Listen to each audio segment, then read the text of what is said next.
Warung ikan bakar milik Pak Junaedi berdiri di sudut jalan besar yang setiap malam dipenuhi lalu lalang kendaraan. Lampu-lampu kendaraan berkelebat, klakson bersahutan, dan aroma asap knalpot lebih kuat daripada bau masakan.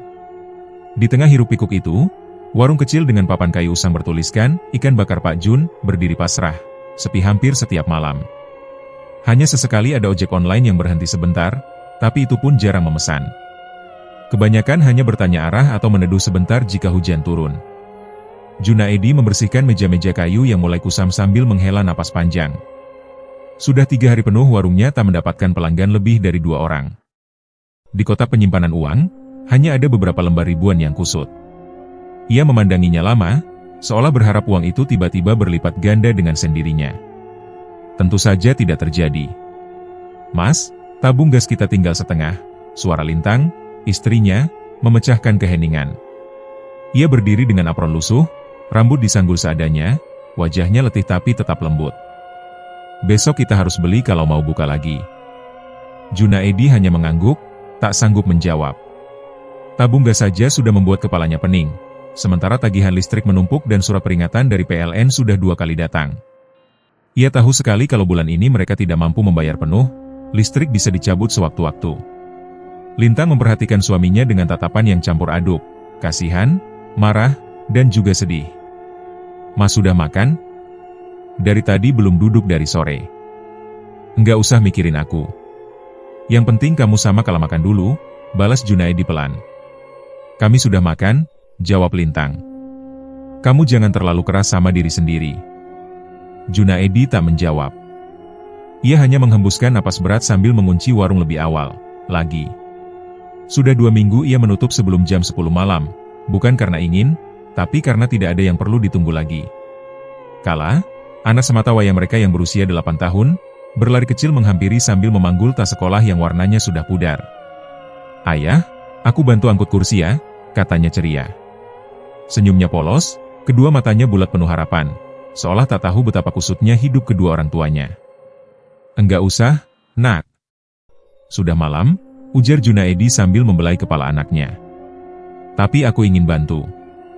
"Biar ayah nggak capek terus," jawab Kala. Ucapan kecil itu membuat hati Lintang dan Junaedi terasa diremas. Mereka saling berpandangan sebentar, pandangan orang-orang dewasa yang mencoba tetap tegar agar anak tidak ikut merasakan pahitnya hidup. Malam itu, ketika mereka bersiap hendak pulang, angin dingin berhembus dari arah trotoar. Lampu-lampu jalan beberapa kali berkerlap-kerlip, seperti hendak padam. Jalanan yang biasanya ramai terasa sedikit lebih sunyi. Lintang menggenggam tangan Kala erat-erat. "Mas, ayo cepat," katanya, mulai merasa tak nyaman. Junaedi mengunci gembok warung dan baru saja hendak melangkah ketika sebuah suara serak memanggil pelan dari arah gelap. "Pak Jun?" Junaedi menoleh. Di bawah lampu yang temaram, seorang kakek tua berdiri dengan tubuh membungkuk. Pakaiannya lusuh, sobek di beberapa bagian, rambutnya kusut seperti belum pernah disisir berbulan-bulan. Matanya cekung, namun sorotnya tajam dan anehnya, hidup. Kakek siapa?" tanya Junaedi, refleks melindungi keluarganya. Kakek itu tersenyum tipis, memperlihatkan gigi yang sebagian besar sudah tanggal. "Aku, orang yang ingin bantu kau." Lintang langsung menarik lengan suaminya. "Mas, jangan diladenin. Kita pulang saja." Namun kakek itu mengangkat tangan, tanda memohon agar Junaedi mau mendengarkan. Dari karung kecil berbahan goni yang ia bawa, ia mengeluarkan seekor ikan hitam legam. Bukan hitam biasa, sisiknya seperti arang yang terbakar, dan yang paling mengerikan, matanya merah menyala seperti bara. Ikan itu masih menggeliat, padahal tidak berada di air. Kala bersembunyi di belakang ibunya sambil menahan napas. "Ambil ini," ujar kakek itu sambil mengulurkan tangannya. "Bakar tanpa bumbu apapun. Malam ini saja. Nanti kau mengerti." Junaedi melangkah mundur. "Ini, ikan apa, kek? Kenapa warnanya begitu?" Matanya, itu tidak normal. Kakek itu tertawa kecil, suaranya terdengar seperti batu beradu. "Tak perlu tanya. Kau ingin warungmu ramai? Kau ingin orang-orang kembali makan di sini? Kau ingin utangmu lunas?" Ia menatap Junaedi tajam. "Ini jalannya. Lintang menarik lengan Junaedi lebih keras. "Mas, ayo. Kita jangan ambil apapun dari orang ini." Tapi kakek lusuh itu kembali berbisik, kali ini lebih lembut, suaranya seperti angin laut. "Ini bukan kutukan, kalau kau tahu caranya. Ambillah. Cukup malam ini saja." Anehnya, meski takut, Junaedi tidak bisa mengalihkan pandangan dari ikan itu. Ada sesuatu yang membisik di telinganya, atau mungkin hanya suara hatinya sendiri, tentang harapan yang sudah lama terkubur oleh kesulitan hidup. Tangan Junaedi gemetar ketika ia akhirnya meraih ikan itu. Rasanya dingin, sangat dingin, seolah baru diambil dari laut dalam yang tak terjangkau cahaya matahari.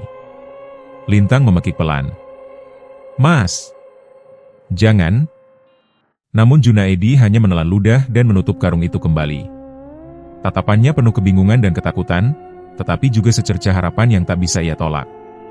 Kakek itu menunduk hormat, lalu membalikkan badan perlahan hingga tubuhnya lenyap di balik gelap trotoar, seakan larut bersama malam. Hening menyelimuti mereka beberapa detik. Junaedi menggenggam karung itu erat. Ia tahu keputusan ini salah. Ia tahu sesuatu yang tak wajar baru saja terjadi. Tapi ia juga tahu bahwa hidupnya sudah berada di ujung tanduk. Dengan langkah ragu dan hati berdebar, ia membawa ikan itu pulang. Dan malam itu, tanpa mereka sadari, awal dari segalanya telah dimulai. Malam berikutnya, suasana warung terasa berbeda sejak Junaedi membawa pulang ikan hitam legam itu. Karung goni yang berisi ikan pemberian Mbah Gondo tergeletak di sudut dapur, seolah mengintai mereka. Lintang beberapa kali meliriknya dengan raut curiga, sementara Junaedi hanya duduk termenung, memandangi tungku pemanggangan yang sudah dingin. Kala duduk di kursi paling depan sambil menggambar, tak mengerti apa yang mengganggu orang tuanya. Sesekali ia bertanya hal kecil, tapi Junaedi menjawab dengan suara kosong. Lintang berkali-kali mencoba bertanya apa benar suaminya akan mengikuti perintah orang asing itu, tapi Junaedi hanya menjawab, "Nanti kita lihat." Namun saat jam makan malam hampir tiba dan warung belum juga kedatangan satupun pelanggan, Junaedi akhirnya berdiri, membuka karung itu perlahan.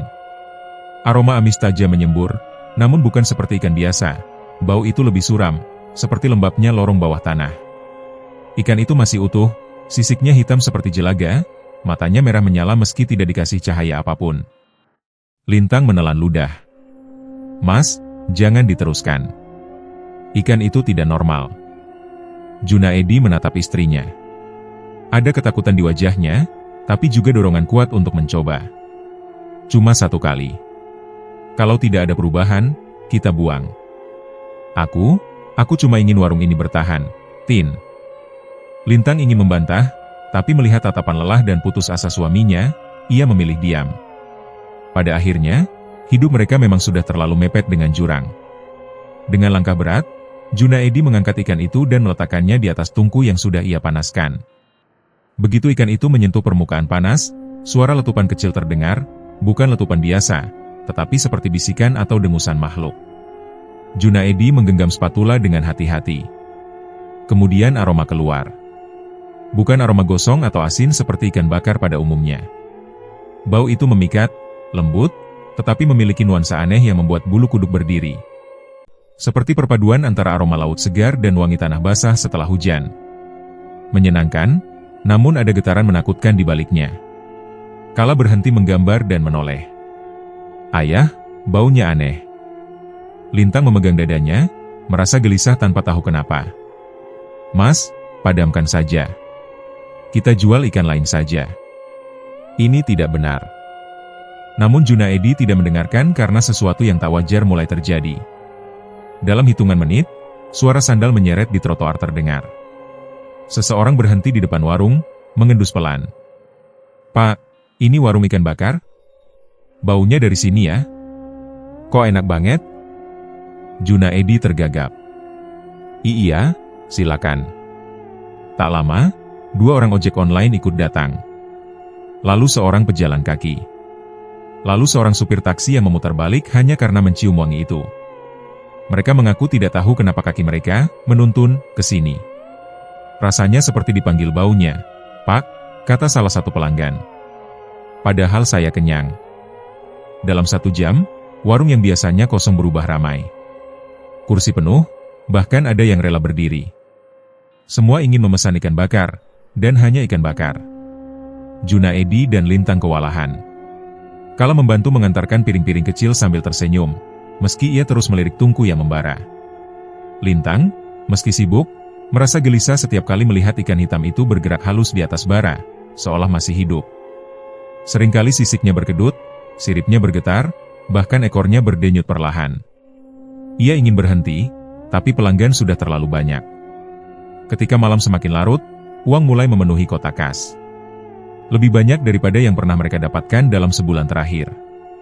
Junaedi berkali-kali mengusap wajahnya, hampir tak percaya. Mungkin, ini benar jalannya, gumamnya pada diri sendiri. Mungkin ini, memang keajaiban. Lintang menatapnya, mencoba menghentikan rasa takut yang mulai menguasainya. Namun dalam diam, ia tahu ada yang salah besar dengan ikan itu. Menjelang tengah malam, warung akhirnya sepi. Junaedi membersihkan meja sambil tersenyum pertama kalinya setelah berminggu-minggu. "Tin, lihat ini." Ia menunjukkan uang yang berhasil mereka dapatkan. "Besok kita bisa beli gas, bayar listrik, beli stok banyak. Kita bisa bangkit lagi." Lintang hanya mengangguk, meski wajahnya tetap khawatir. "Mas, tadi ikan itu bergerak. Aku lihat sendiri." "Ah, mungkin cuma karena panasnya." "Tidak, Mas. Gerakannya bukan seperti ikan digoreng. Seperti bernapas." Junaedi tak menjawab. Ia tahu istrinya benar, tapi hatinya menolak mengakui kebenaran itu. Rasa takut masih ada, namun rasa lega dan harapan jauh lebih kuat malam itu. Pagi harinya, Lintang yang bangun lebih dulu membuka dapur untuk menyiapkan sarapan. Ketika ia melihat wadah ikan di rak penyimpanan, tubuhnya langsung membeku. Wadah itu penuh. Penuh ikan hitam yang sama. Padahal semalam jelas-jelas tidak ada sisa. Lintang menahan napas. "Mas," bisiknya lirih. Junaedi yang datang menyusul membelalak kaget.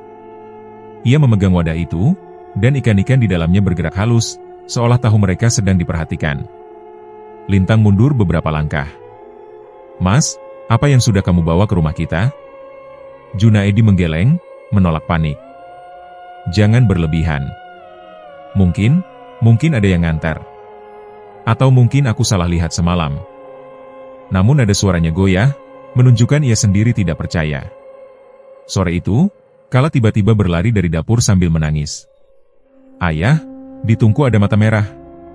Kayak ikan itu. Mereka lihat aku." Lintang langsung memeluknya erat. "Sudah, Nak, sudah, itu cuma bayangan." Tapi Kala bersikeras. "Bukan, Bu. Mereka berkedip." Junaedi memejamkan mata kuat-kuat. Ia tidak ingin mendengar itu. Tidak ingin mengakui bahwa rumah mereka mulai berubah sejak malam ia membakar ikan itu. Malam itu, setelah semua tertidur, Kala mengigau. Tubuhnya gelisah, napasnya berat. Lintang membangunkannya, tapi Kala justru berteriak kencang, matanya terbelalak ketakutan. Ikan besar, di laut gelap, matanya merah, dia kejar Kala. Lintang memeluk anaknya yang gemetar hebat. Junaedi berdiri di pintu, wajahnya pucat. Untuk pertama kalinya, ia benar-benar bertanya pada dirinya sendiri. Keajaibankah semua ini? Atau awal dari sesuatu yang jauh lebih gelap? Sejak malam pertama ikan hitam itu dibakar, keanehan yang menjalar perlahan berubah menjadi kegaduhan besar di dunia maya.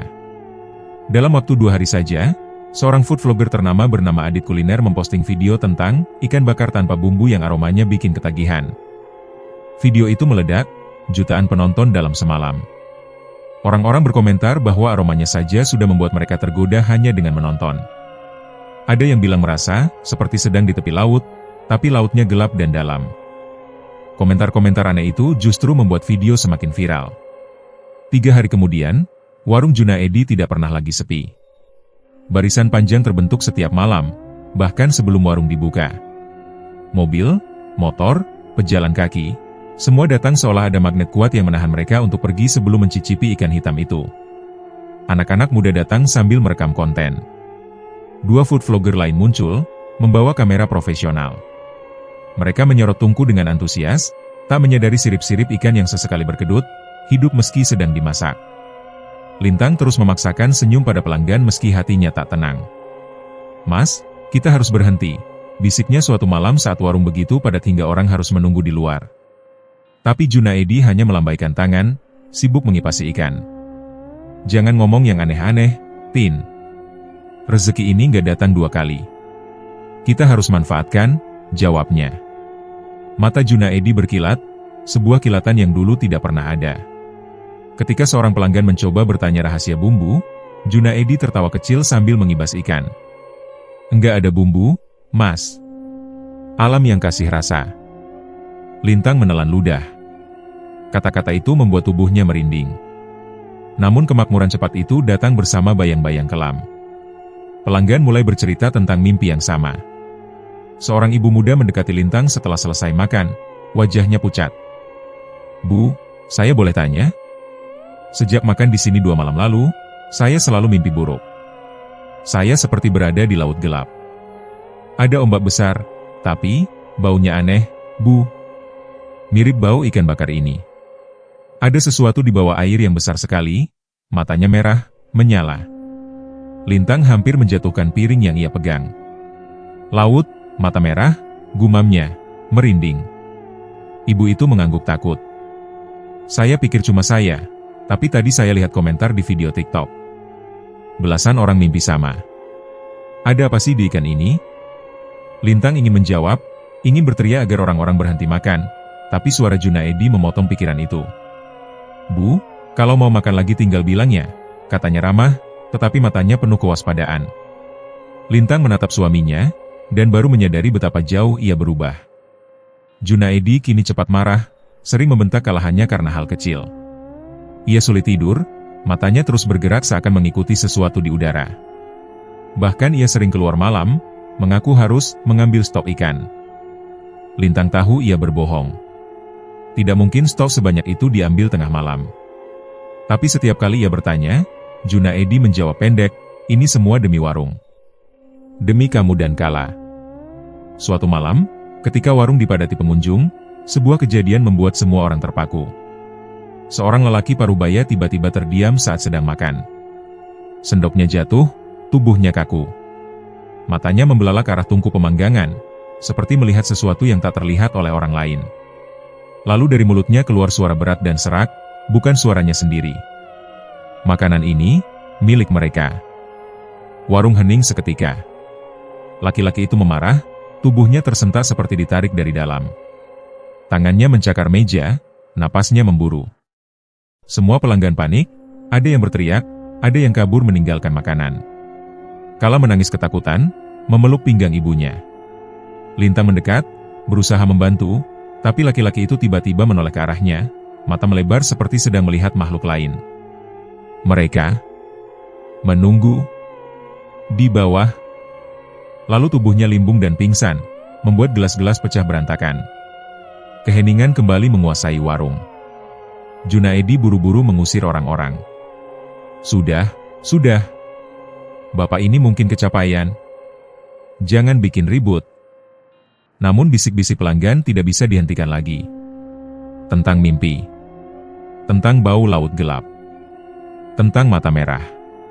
Malam itu warung tetap ramai, tetapi Lintang tahu bukan karena orang-orang benar-benar lupa. Mereka kembali, karena sesuatu menarik mereka, bukan karena keinginan sendiri. Dan itu jauh lebih menakutkan. Usai menutup warung dini hari, Lintang mencoba bicara baik-baik dengan Junaedi. Mas, ini sudah terlalu jauh. Orang itu kerasukan. Pelanggan lain mimpi buruk. Kala ketakutan. Kita harus berhenti. Junaedi mengusap wajahnya keras. Tin, jangan ngomong ngawur. Kita baru mulai hidup lagi.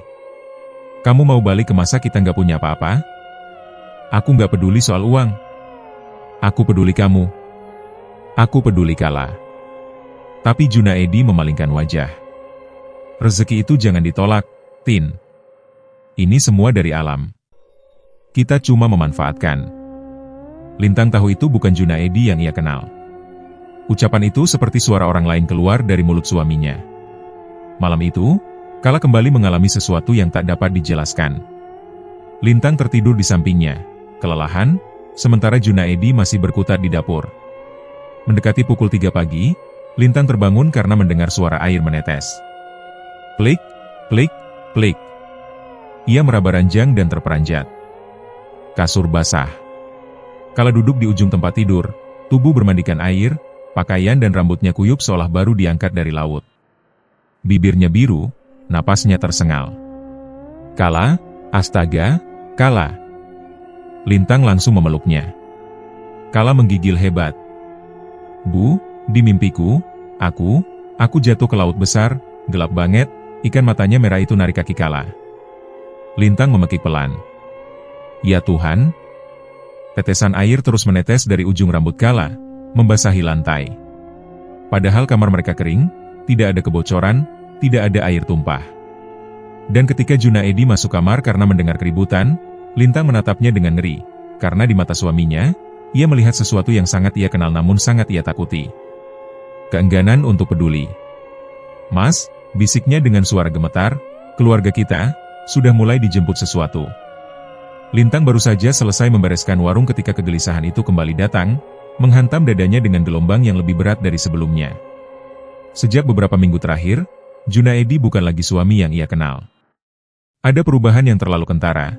Suaminya sering keluar diam-diam menjelang tengah malam, pulang sebelum subuh, dan setiap kali ia tanya, jawabannya selalu sama, ngecek stok ikan. Itu adalah jawaban yang terlalu rapi, terlalu mudah, padahal stok ikan jelas selalu penuh setiap pagi meski tidak pernah ada kiriman masuk. Malam itu, angin terasa lebih dingin dari biasanya, menyusup di celah-celah pintu yang belum ditutup. Kalau sudah tidur, tubuh mungilnya meringkuk seperti anak kucing. Lintang mencium kening anaknya perlahan, lalu menatap jam dinding. Hampir pukul 1 pagi. Junaedi belum keluar, tetapi tanda-tandanya sudah terlihat. Ia mondar-mandir di ruang depan, sesekali menengok keluar seolah menunggu seseorang atau sesuatu. Lintang menahan napas saat melihat suaminya akhirnya mengambil jaket lusuh dan melangkah keluar. Sekarang atau tidak sama sekali, pikirnya.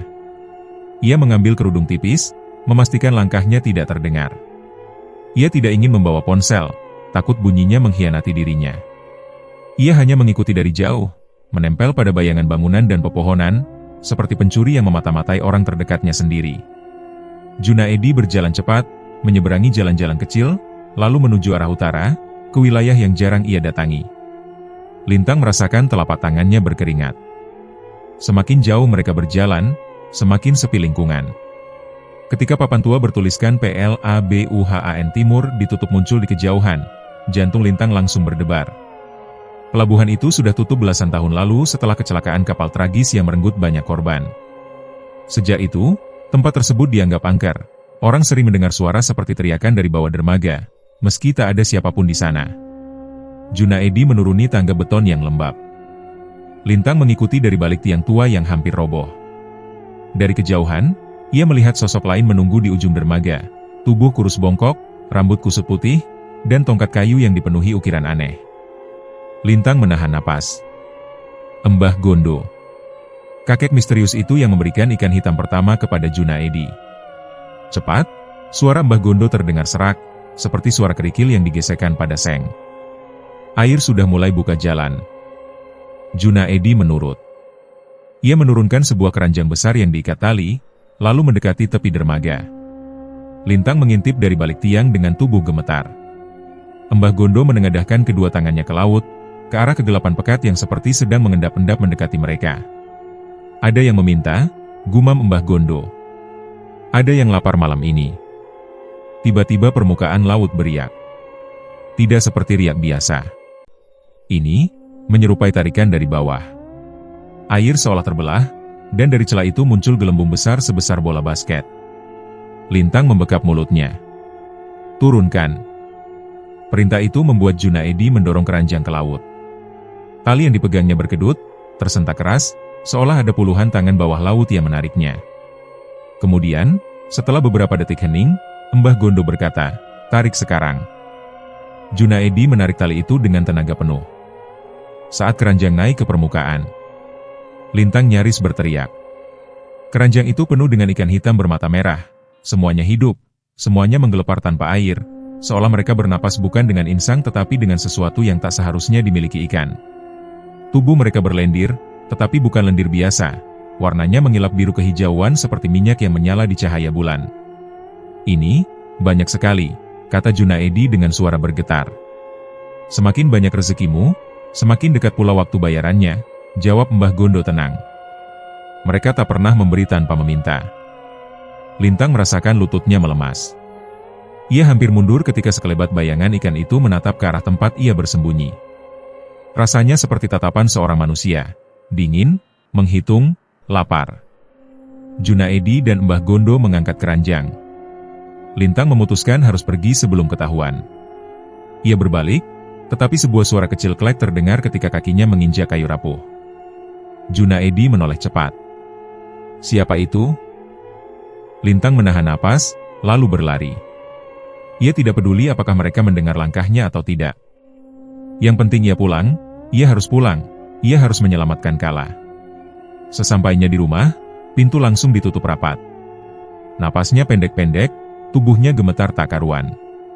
Tidak lama kemudian, Junaedi pulang. Bau amis menempel kuat pada bajunya. Lintang berdiri di ruang tamu, menatap suaminya dengan mata penuh ketakutan dan kemarahan. "Kau pikir aku tidak tahu?" katanya, suaranya bergetar. "Aku melihat semuanya, Jun." "Semuanya." Junaedi terdiam. Wajahnya pucat. "Kau ikut aku? Apa yang kau lakukan di sana? Apa itu? Apa yang sebenarnya kau jual selama ini?" Junaedi mengusap wajahnya dengan kedua tangan, tampak seperti lelaki yang akhirnya menyerah menutupi dosa. "Aku, terpaksa, Ting. Aku tak punya pilihan. Kita hampir tak punya apa-apa saat itu." "Jadi kau lakukan pesugihan?" Junaedi mengangguk pelan, namun pandangannya kosong, seolah ia sendiri takut dengan apa yang sudah ia mulai. Mbah Gondo bilang, "Ini hanya tukar rezeki. Tidak ada yang benar-benar dirugikan." Lintang mengerut. Lalu apa maksud dia soal bayaran, soal darah itu? Junaedi menelan ludah. Tangannya gemetar. "Bayarannya cuma darah sendiri, atau daging sendiri," bisiknya. Kata Mbah Gondo, akan ada waktunya mereka menagih. Lintang membeku. Dunia seakan berhenti bergerak. "Jun, siapa yang dimaksud mereka?" Junaedi menatap lantai. Yang menjawab adalah suara angin malam yang merayap masuk dari jendela. Dingin, getir, seperti bisikan dari laut jauh di sana. Sejak malam ketika Lintang membuntuti Junaedi ke pelabuhan tua, rumah mereka tidak pernah benar-benar tenang. Ada saja sesuatu yang terjadi, sesuatu yang membuat udara di dalam rumah terasa berat, seolah setiap sudut dipenuhi mata tak kasat mata yang mengawasi mereka. Lintang tidak bisa tidur nyenyak. Setiap kali ia memejamkan mata, ia kembali melihat ikan-ikan bermata merah itu, menggelepar tanpa air, seolah hidup dengan cara yang tidak seharusnya. Di pagi hari, warung tetap ramai. Pelanggan datang bertubi-tubi seperti ada magnet yang menarik mereka. Bahkan pelanggan tetap yang sebelumnya jarang mampir kini selalu kembali dengan alasan yang sama, aroma ikan bakar yang tak ada duanya. Junaedi bekerja tanpa berhenti, membalik ikan, melayani pelanggan, menggulung uang. Namun mata Junaedi sembab, tubuhnya lelah, dan senyumnya kini terasa dipaksakan. Lintang memperhatikan perubahan itu setiap hari, dan entah bagaimana setiap kali ia melihat keranjang ikan hitam yang entah dari mana selalu penuh, dada Lintang serasa diremas. Namun, gangguan-gangguan tidak menunggu lama untuk memperlihatkan diri. Malam pertama setelah kejadian di pelabuhan, ketika Lintang sedang mencuci piring di dapur belakang, ia mencium bau asin yang tidak wajar. Bukan seperti bau laut biasa, lebih kuat, lebih menusuk, seperti air anyir yang sudah bercampur bangkai. Ia menoleh ke arah tangki air yang menempel di dinding. Tangki itu biasanya berbau plastik dan tanah, namun malam itu, ketika ia membuka keran, airnya keluar keruh kehijauan. Lintang mundur selangkah. "Jun," panggilnya. Junaedi datang tergesa, melihat air itu dan langsung menutup keran. "Mungkin pipa bocor," katanya tergagap, meski sama sekali tidak terlihat meyakinkan. Lintang menatapnya tajam. "Jun, air ini, seperti air pantai. Kau dengar? Bahkan baunya, sama seperti yang ada di pelabuhan malam itu." Junaedi tidak menjawab. Ia sekadar menunduk, memijit keningnya dengan tangan bergetar. Gangguan kedua datang malam berikutnya. Saat warung hampir tutup, Lintang mengepel lantai seperti biasa. Tetapi tiba-tiba mop itu terseret sendiri, seperti ada sesuatu yang menariknya. Lintang terperanjat, memegang erat gagangnya. Ketika ia melihat ke lantai yang tadi kering tiba-tiba dipenuhi lendir hitam yang sangat licin. Lendir itu bergerak seperti napas, mengembang dan mengempis. Lintang menjerit. Junaedi berlari menghampiri, tetapi yang ia lakukan hanya berdiri terpaku. Lendir itu pelan-pelan memudar, menghilang seperti asap yang disedot ke tanah. Lantai menjadi kering dalam hitungan detik. Ini, peringatan, Jun, desis Lintang. Aku bilang, kita harus berhenti. Namun Junaedi menatapnya dengan mata merah karena kurang tidur. Suara seraknya terdengar ketakutan. Kita tidak bisa berhenti, Ting. Kalau kita berhenti sebelum waktunya, kita yang ditarik lebih dulu. Mbah Gondo sudah bilang. Lintang mengepal tangan. Kau akan membiarkan mereka mengambil nyawa kita? Atau kala? Junaedi memalingkan wajah, rahangnya mengeras. Aku hanya butuh waktu. Sampai masa kontraknya selesai. Lintang ingin berteriak, tetapi hanya bisa menggigit bibir sampai terasa asin. Kala adalah yang paling menderita. Sejak mimpi buruk pertama, ia menjadi anak yang sangat mudah panik. Ia sering menjerit saat tidur, menyebut ikan besar atau mata merah sambil memeluk guling erat-erat. Lintang tidak pernah melihat Kala setakut ini sebelumnya. Suatu sore, Kala berlari dari kamarnya sambil menangis ketakutan. Ibu, ada yang manggil aku, dari kolong tempat tidur, katanya terisak.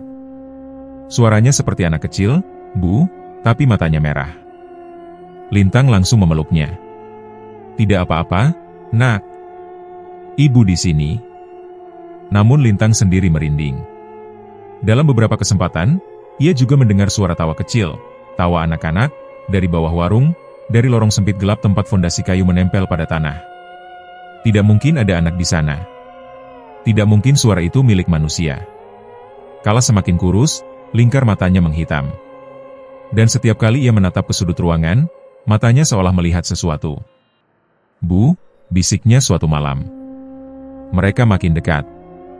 Di tengah kekacauan itu, Mbah Gondo muncul lagi, entah dari mana, seperti selalu. Ia datang saat warung tutup, berdiri di depan pintu dengan tongkatnya, wajahnya semakin keriput, matanya seperti tidak memiliki warna. Waktunya sebentar lagi, katanya tanpa basa-basi. Kalian harus bersiap menerima tamu. Junaedi langsung pucat. Apa maksud Mbah? Mbah Gondo menatapnya lama, lalu berkata pelan, pintu laut mulai membuka diri kalau hujan besar pertama turun. Dari situ, penagihan dimulai. Lintang menegang. Penagihan apa? Kau bilang waktu Junaedi cuma menyerahkan tenaga atau darah? Kau tidak bilang ada yang akan mengambil dari kami. Mbah Gondo tersenyum kecil, namun bukan senyum manusia, lebih seperti cengiran yang tidak pernah mencapai mata. Tidak ada pesugihan tanpa harga, enduk. Kalimat itu membuat Lintang merinding dari ujung rambut hingga kaki. Malamnya, langit mendadak gelap seperti tinta. Petir menyambar tanpa suara, seolah hanya kilatan yang terputus dari dunia. Angin kencang menghantam warung dan rumah mereka. Kala menutup telinga, meringkuk di pangkuan Lintang. Junaedi berdiri di depan pintu, tubuhnya tegang. Lalu hujan turun, bukan hujan biasa. Hujan itu berat, deras, menggedor atap seperti batu dilemparkan dari langit. Bau asin menguar, sangat kuat, seperti badai laut sedang turun di tengah Jakarta. Air yang mengalir di got berubah hijau gelap. Lintang memandang keluar dengan wajah pucat. Jun, ini pertanda itu, kan? Junaedi tak mampu menjawab. Ia hanya menatap hujan yang makin deras, sementara di kejauhan, terdengar suara yang tidak wajar, bukan suara angin, bukan suara hujan. Suara seperti geraman dari dalam laut, meski laut berada jauh dari rumah mereka.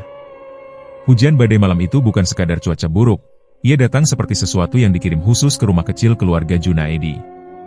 Derasnya tak wajar, butir-butir airnya seperti memukul genteng dan dinding dengan kekuatan penuh, membuat rumah bergetar halus seperti sedang ditarik dari fondasinya. Langit di luar gelap pekat tanpa sedikit pun kilat, seolah awan berlapis-lapis menutupi bulan dan bintang. Hanya ada suara air yang menghantam bumi dan sesuatu lain. Sesuatu yang menggeram jauh dalam kegelapan malam. Di dalam rumah, Aroma amis laut merayap dari lantai, dinding, hingga ke atap. Bukan aroma ikan bakar seperti biasanya di warung mereka, tetapi bau laut dalam, bau air asin yang sudah lama tidak melihat cahaya matahari, seperti perut kapal karam yang terbuka setelah ratusan tahun. Lintang menutup hidungnya, namun bau itu menembus sampai ke paru-paru. "Jun, ada yang tidak benar," bisiknya. Junaedi berdiri mematung di dekat pintu, wajahnya pucat seperti kapur. Tubuhnya berkeringat dingin meski udara malam itu menusuk tulang. Dari kepalan tangannya, jari-jari bergetar hebat. Ia tahu. Hatinya tahu. Apa yang dulu ia kira hanya akan membantunya melewati masa-masa sulit, kini datang untuk mengambil sesuatu yang jauh lebih besar. Kala menggenggam lengan ibunya erat-erat. Anak itu sudah menangis sejak sore, entah kenapa ia terus bilang bahwa makhluk itu semakin dekat.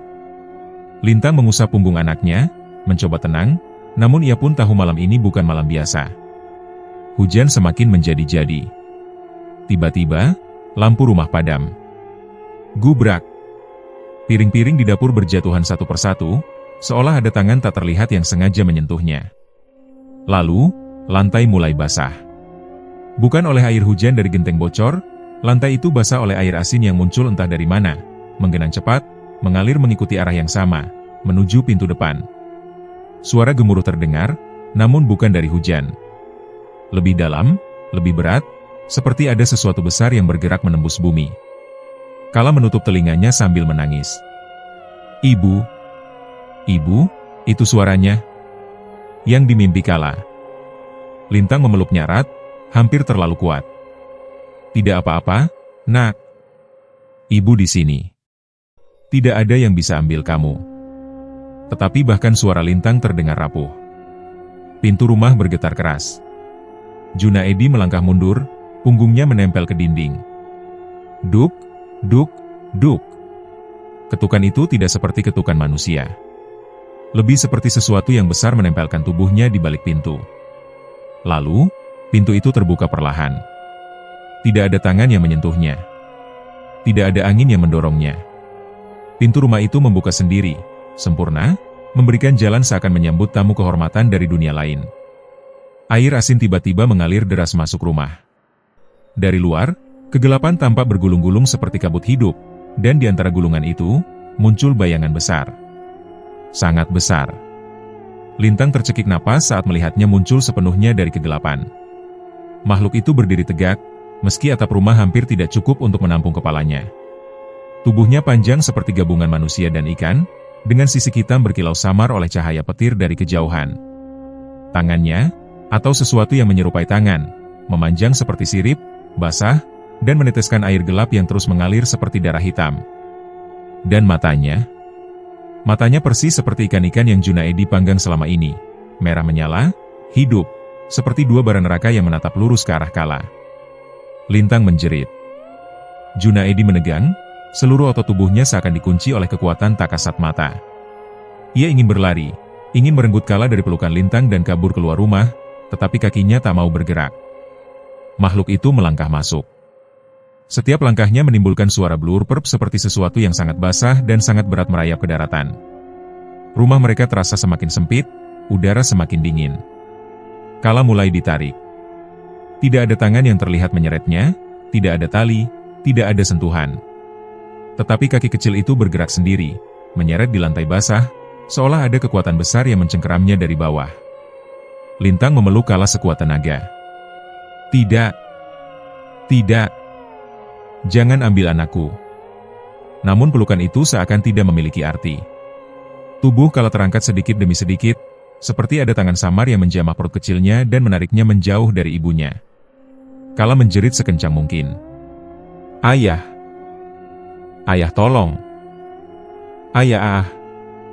Jeritan itu menusuk jantung Junaedi. Ia memaksa tubuhnya bergerak, namun seperti terikat oleh rantai tak terlihat. Aku tidak mau. Jangan ambil anakku. Ambil aku saja," teriak Junaedi dengan suara pecah. Makhluk itu menoleh padanya. Tatapannya dingin, kosong, namun penuh keputusan. Keputusan yang sudah dibuat sejak malam Junaedi menandatangani kontrak. Tidak ada negosiasi. Tidak ada pembatalan.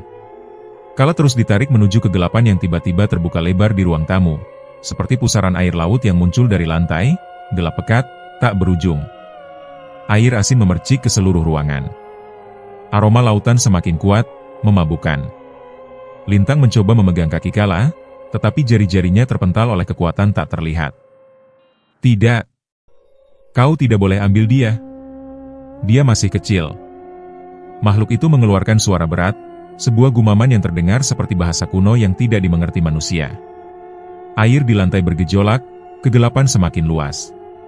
Kala menjerit lagi, kali ini lebih menyayat. Bu! Ayah, tolong, jangan biarkan Kala dibawa. Lintang menangis tanpa suara, tubuhnya mengguncang hebat.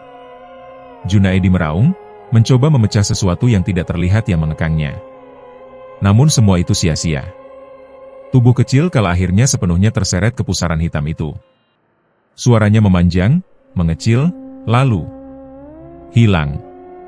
Rumah mendadak sunyi. Badai masih mengamuk di luar, tetapi di dalam rumah hanya ada keheningan mencekam. Pusaran hitam menutup perlahan, menyisakan lantai yang kembali kering, seolah semuanya hanyalah mimpi buruk. Tetapi tidak. Karena Kala benar-benar hilang. Warung itu kini hanya bangunan reot yang berdiri dengan sisa-sisa keangkuhan masa lalu.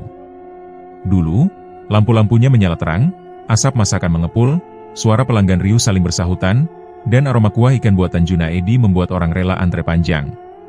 Tapi setelah Kala hilang di telan gelap laut, hilang sebagai tumbal yang tak pernah diakui Junaedi, segala kehidupan di tempat itu runtuh seketika, seperti ditarik paksa oleh tangan tak terlihat. Junaedi, yang dulu berjalan tegak dan penuh percaya diri, kini tampak seperti bayangan dirinya sendiri. Setiap pagi ia duduk di bangku depan warung, memandangi jalan yang semakin sepi, berharap Kala muncul membawa tawa kecilnya seperti biasa. Matanya cekung, kulitnya pucat, dan suaranya hampir tak terdengar. Sesekali ia membenarkan letak sendok sumpit di meja, padahal tak ada pelanggan yang akan datang lagi. Lintang jauh lebih parah. Tubuhnya boleh ada di rumah, tetapi pikirannya terperangkap pada malam mengerikan itu. Malam ketika mereka kehilangan Kala. Ia duduk di sudut kamar, menghadap tembok, mengusap lantai dengan jari gemetaran sambil terus memanggil nama anak semata wayangnya. Kala? Nak, pulang, ya? Ibu di sini, suaranya serak, nyaris seperti bisikan angin yang lelah. Bahkan setelah berminggu-minggu berlalu, Lintang belum bergerak dari tempat favorit Kala dulu suka bermain. Ia menggenggam baju kecil warna biru, baju terakhir yang dikenakan Kala, dan menciuminya berulang kali dengan mata kosong. Para tetangga mencoba menenangkannya, tapi Lintang tak mendengar siapapun. Baginya, dunia sudah berhenti. Sementara itu, makhluk laut yang dulu memberi Junaedi kesepakatan cepat kaya tidak pernah muncul lagi. Tidak ada tanda-tanda sisik besar itu, tidak ada percikan air yang melawan arus, tidak ada mata raksasa yang mengintai dari kedalaman. Sunyi. Kosong. Kontrak telah lunas, dan harga yang ditagih adalah darah anaknya sendiri. Bisnis warung hancur total. Orang-orang takut mendekat. Ada yang bilang pernah melihat bayangan kecil berlari di antara meja-meja kosong. Ada pula yang mendengar suara tawa bocah lalu berubah menjadi jeritan mencekam. Para pembeli berhenti datang, pekerja berhenti bekerja, dan Junaedi tak lagi punya tenaga untuk membangkitkan apapun. Ia membiarkan pintu warung tetap terbuka sepanjang hari, seolah menunggu seseorang, or sesuatu, masuk. Bulan kedua tanpa Kala, ilalang mulai tumbuh di sekitar halaman. Rumput-rumput liar merayap ke dalam retakan ubin, dinding mulai menghitam dan berlumut, dan langit-langit berderit keras setiap malam. Ada malam ketika lampu warung menyala sendiri meski kabel sudah dicabut. Ada pula saat gelas dirak tiba-tiba jatuh pecah tanpa angin. Tetangga hanya menggeleng, tak berani mendekat. Junaedi semakin terpuruk, dihantui rasa bersalah yang tidak bisa ia buang. Setiap malam ia mengigau dan memanggil nama Kala dengan suara seperti tercekik. Ia bermimpi melihat anaknya muncul dari bawah laut, tubuh kecilnya basah dan membiru, memanggil-manggilnya sambil merentangkan tangan. Ayah, dingin, tolong. Dan setiap kali Junaedi terbangun, ia merasakan jantungnya berdetak seperti ingin pecah.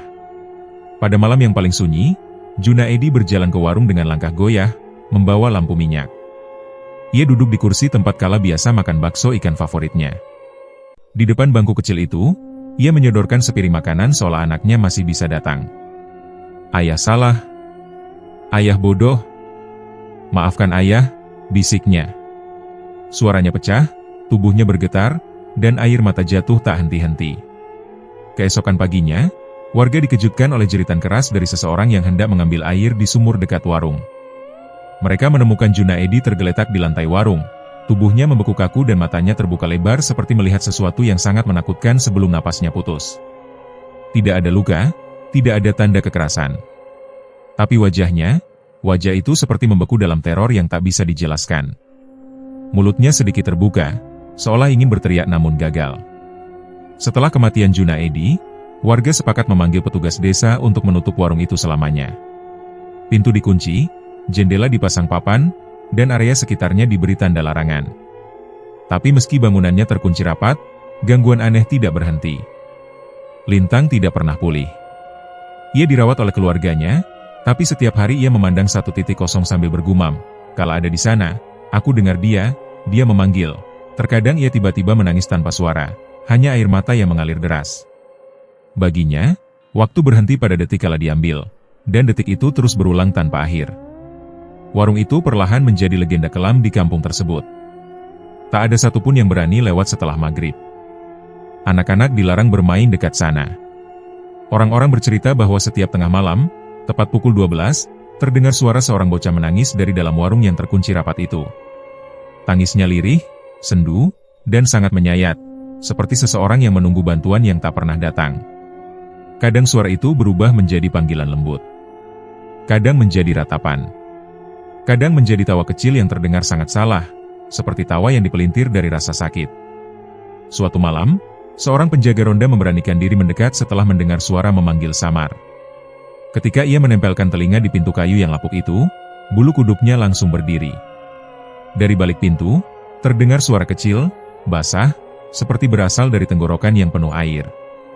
"Ayah, kenapa ninggalin Kala di bawah sana?" Suara itu begitu jelas, begitu dekat, sampai penjaga ronda itu tersungkur ketakutan dan lari terbirit-birit tanpa menoleh.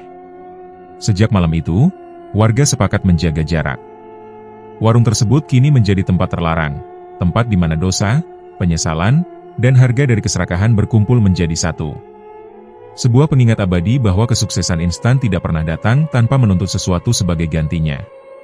Dan seringkali, yang ditagih adalah yang paling berharga. Warung itu kini berdiri seperti kuburan terbuka, menyimpan ratapan abadi seorang anak yang tak pernah kembali, dan seorang ayah yang menyesal terlalu terlambat.